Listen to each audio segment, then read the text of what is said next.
Bonjour, nous sommes au JHTA 2025 à Marseille. J'ai le plaisir d'être avec le professeur Théodora de Angoulevent de Tours et on va parler donc de cibles de pression artérielle. Est-ce qu'il y a des nouvelles recommandations de l'achat? Théodora, est-ce que tu peux en dire un petit peu plus? Bonjour Benoît. En effet, les recommandations de l'ACC-AHA qui sont sorties l'été 2025 reprennent la même définition qu'ils avaient déjà donnée il y a 8 ans, c'est-à-dire définition de l'HTA, elle est plus basse qu'en Europe, elle est à 130/80, et définissent donc comme cible naturellement de diminuer la pression artérielle avec traitement, avec des mesures hygiéno-diététiques en dessous de 130/80. Alors, ils font la distinction de l'HTA qui est au-dessus de 140/90 pour laquelle il faut instaurer, comme pour les autres recommandations, une bithérapie d'emblée, et l'HTA qui est juste entre 130 et 140, auquel cas on peut la diminuer soit par des mesures hygiéno-diététiques, soit par des traitements, mais l'objectif est de descendre en dessous de 130/80.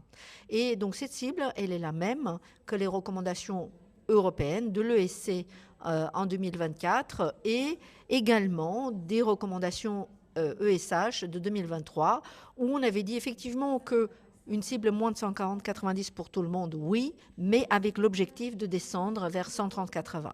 Donc on est relativement homogène là-dessus. Et finalement, donc, dans les recommandations, on avait des cibles particulières chez certaines catégories de patients, les insuffisants rénaux, les diabétiques. Est-ce que c'est toujours présent ou est-ce que ça a changé? Les cibles, c'est 130/80. Je pense que c'est assez général. À part l'HTA de la femme enceinte, où là, on a vu que la cible est de descendre en dessous de 140/90, avec une précaution de ne pas descendre trop la diastolique notamment. Mais à part cette situation particulière, même dans le post-AVC, 130/80, c'est la cible pour tout le monde. Donc finalement, on a simplifié les choses, c'est vraiment très bien pour ça. J'ai un patient en face de moi qui est notamment âgé, qui a de l'hypotension orthostatique. Est-ce que les cibles vont être les mêmes pour tout le monde? Ah bah non, là le jugement du clinicien doit prendre le parti puisqu'on doit adapter ces cibles évidemment au patient qui est devant nous. Donc les recommandations sont pour une très grande majorité des patients, mais les recommandations ne nous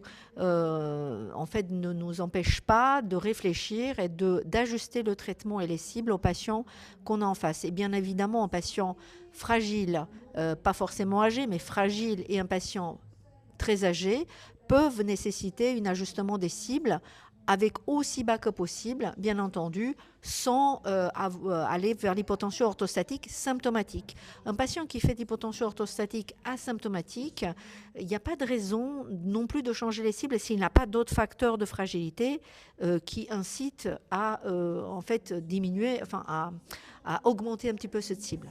Donc on résume, une cible simple, 130-80. Exactement, pour la très grande majorité des patients, 130/80, c'est parfait. Merci Théodora. Merci Benoît.